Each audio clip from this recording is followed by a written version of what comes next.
Welcome to Travels Uncorked, where we share the world of wine with you. I'm Eric, and today we are in the Napa Valley.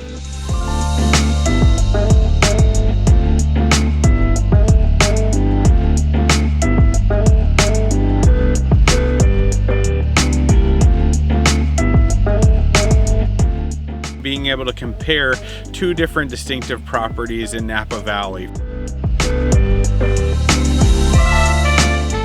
First, we went to Hagafen Cellars off Silverado Trail.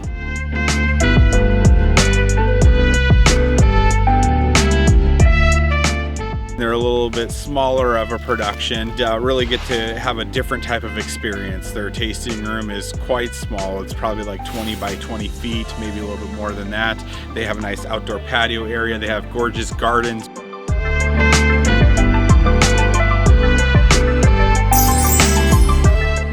We're here finishing our day at a second stop of Silver Oak, which is one of the most, quintessential brands that you've probably heard of from the Napa Valley.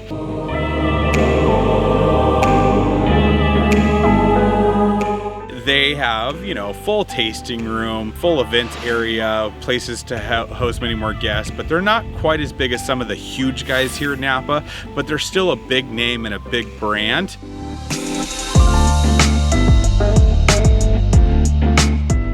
It was interesting juxtaposition to try the wines here and see what the difference is, what they're doing at Silver Oak in comparison to Hagafen.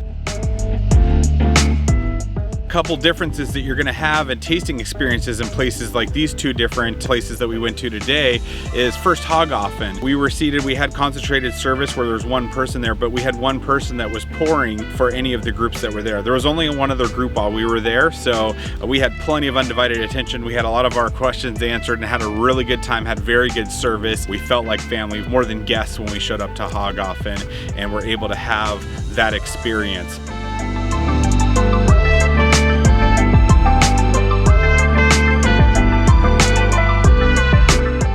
On the comparison side at Silver Oak, we actually had a dedicated person who not only poured our wine, but was just with us the entire time. As opposed to one person serving a couple different groups, we actually had one person that stayed with us throughout the different experience.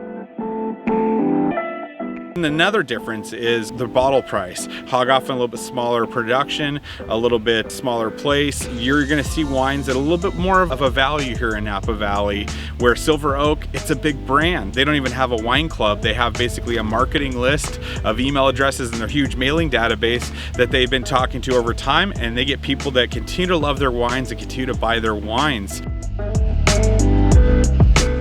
They actually don't need to offer discounts and free tastings and things like that in order to be able to sell their wines. But on the other side of that is no one's getting a discount.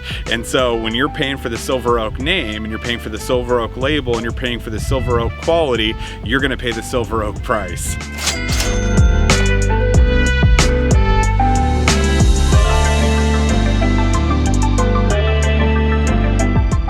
One thing that was the same between the two is they each in their own way, they're very family oriented. When you talk to the people that work there, whether they're on the production side or on the tasting room side, they're in contact with the ownership, they're in contact with management. They do events outside of the winery. They celebrate their successes as truly like a family at each winery. And so that was interesting to learn. Even though they do them in different ways, they each have their own ways where they really treat their employees, the people that work there, the people that work in the fields, the farm, the winery, the tasting room. Everybody is a part of the family. And that happened at both places that we were at. And even though Silver Oak has a couple other labels and brands that are part of it, it's part of their extended family. You might have heard of Toomey, which is really close to our last name, and they actually have two other labels that are part of the Silver Oak kind of umbrella, so to speak. But even then, they're all invited for different events. They do a famous pizza and beer night that we had to hear about a couple times that we'd really like to go to, but we don't work here, so we're probably not going to get that invite.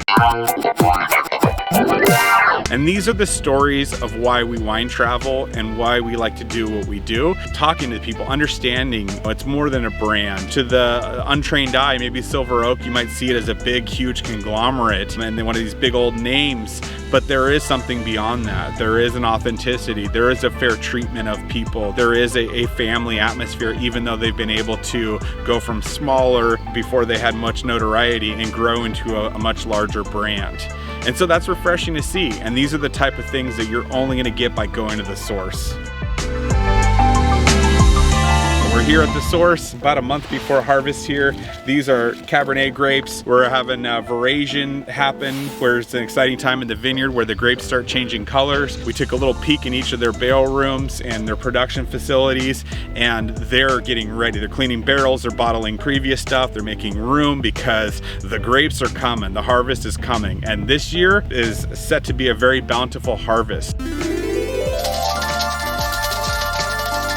So if you enjoyed this comparison, we'd love to take you on our journey as we continue to share the world of wine with you. Make sure you subscribe, make sure you hit that bell and get the notifications anytime we post a new video. We're always traveling to new wine regions, both famous like the Napa Valley like we're in today, and other places where we can see where wine has influence, where it changes the culture, the food is involved. We discover all that and we bring the very best insight we can directly to you. So make sure you follow us and subscribe, and we look forward to seeing you on the next adventure.